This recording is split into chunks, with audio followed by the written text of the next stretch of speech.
So the next question is related to what I started to talk about, and that is, do we have a current secret space program operational near Earth or in deep space using advanced propulsion technologies? Yes, we do. Is it in deep space? That I'm not convinced of. I think, there's a wonderful Red Hot Chili Peppers song, and it says, space is made in a Hollywood basement. It's one of the verses. It's quite funny, actually. And there's a lot of truth to that.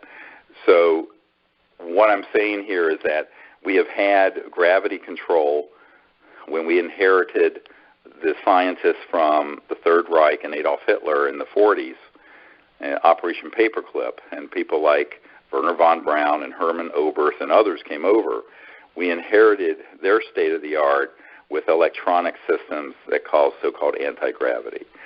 Those were studied and then development at the time that we downed, it turns out, confirmed now by this Air Force intelligence officer, 3 ET craft near Roswell. Now, that was a deliberate downing using a scalar electromagnetic weapon system that appeared to be in a radar dome, but it wasn't. And the reason they knew they were going to be there is that there had been ET craft observing all the atomic bomb blasts up from 45 through 47. And they knew that there would be ET craft in that area because at that time Roswell was the only nuclear bomb squadron in the world. So they switched this thing on. It affected the field propulsion of those craft. They crashed. The study of those objects combined with the work that had been done by T. Townsend Brown starting in the late 20s and 30s and 40s, and that had also been picked up by the Germans during World War II, which, by the way, their secret weapon was not the atomic bomb, it was this anti-gravity system. So all that came together between 1945 and 1955, and by 1954, we mastered gravity control, so-called anti-gravity systems, to a large extent. And so we began to utilize that. And the really sad thing about the conventional space program, and this is also true of Elon Musk with SpaceX and Richard Branson with Virgin Galactic, and you have all these things going up and exploding and using explosive propulsion. It's basically a Chinese rocket that's thousands of years old with a whole lot more power, and they're very dangerous, and they destroy the upper atmosphere and stratosphere, and we don't need them. And we haven't needed them since the 50s. But they want to keep those technologies secret. And so there is a clandestine, covert use of them where they do go to the moon and they do go to probably some of the areas near Earth. My understanding, and this is at odds with what a lot of the mythology that you hear out there from, I think, people who have been given programming on this issue, such as Corey Goode, I'm skeptical that they're allowed to go too far out into space, because every credible person with firsthand knowledge I've spoken to has said that because we are viewed as a violent civilization, as Michio Kaku would say, we're not a level 1 civilization, which is the hallmark of which is living peacefully together and not destroying our biosphere. We're a level 0 civilization. So a level 0 civilization with nuclear bombs and weapon systems are not looked upon in a very welcoming way too far out into space. And so it's my understanding that we have had limitations placed on our ability to go there with spacecraft. Now, when you deal with consciousness assisting technologies and the ability to take someone and with these electronics have them go out and see things in space, they may be able to see things that are real, they may be programmed to see things that are false.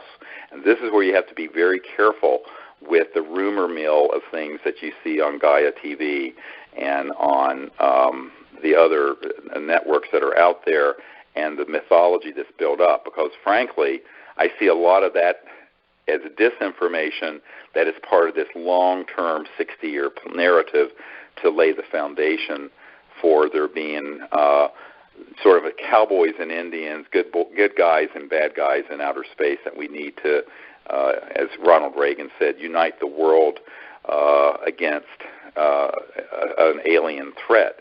And when Reagan said that, by the way, it was shortly after a man that I knew, a Colonel Holman, who's passed away, had done a briefing to get, he was an Air Force guy, to get the President's team to support SDI, the Strategic Defense Initiative, or Star Wars, to put weapons in space. And what they were doing actually is getting a lot of funding that went through the back door of sort of brilliant pebbles and other silly systems that never, those were just window dressing. And they were going into these black projects, these $100 special access projects, and the USAPs were taking that funding and expanding their ability to target ET spacecraft when they step down into linear space-time from transdimensional, hyperdimensional space-time. So that's what people need to understand. Reagan was manipulated into saying that at the United Nations when he said, wouldn't our job of creating world peace be easier if we had a common alien threat to unite against? And I think this narrative, which goes back, as I mentioned, to the 40s and 50s, was the big battle that took place between people like Secretary Forrestal and Eisenhower on the one end during the 50s, who wanted to denuclearize, have open contact, and move forward, and Jack Kennedy wanted to do the same thing, and the military-industrial complex, which outmaneuvered Eisenhower and outmaneuvered and eventually killed Forrestal to ensure that this other agenda went forward, which is what we're living through right now. And I think when you look at the capabilities, yes, they are there. To what extent they've been deployed, I'm a bit agnostic about that. But certainly when Ben Rich, the head of the Lockheed Skunk Works, said to Jan Harzan, who's a very good friend of mine and is the head of MUFON International, but at the time was an engineer for IBM, and two other people on my team, the head of Lockheed Skunk Works, the super secret research and development part of Lockheed Martin Aerospace, Ben Rich said, well, he said several things, but one of the things he said is, we already have the means to take ET home. In other words, that we have developed interstellar capabilities. Now, he did not say we've been allowed to go that far out there with it. So the question is, yes, we have a secret space program. Yes, we have anti-gravity. Yes, we have the physics for transdimensional, faster than the speed of light, so-called teleportation and what have you. The question is to what extent it has been used and allowed to be used by interstellar civilizations that are trying to contain what they view as an existential threat because humans have not become peaceful. I think that begins to be the bigger and deeper question that nobody ever addresses. So these are the things that I want to go into in this webinar. It's way beyond the scope, of course, of this film. Maybe someday we'll do a film just on this, but that'd be so esoteric. If what we're doing with Unacknowledged is to get the facts of the most salient facts out to the widest possible audience, what we're talking about right now would be something that would have to be a couple steps down the road in terms of people being able to even understand what it is we're referring to.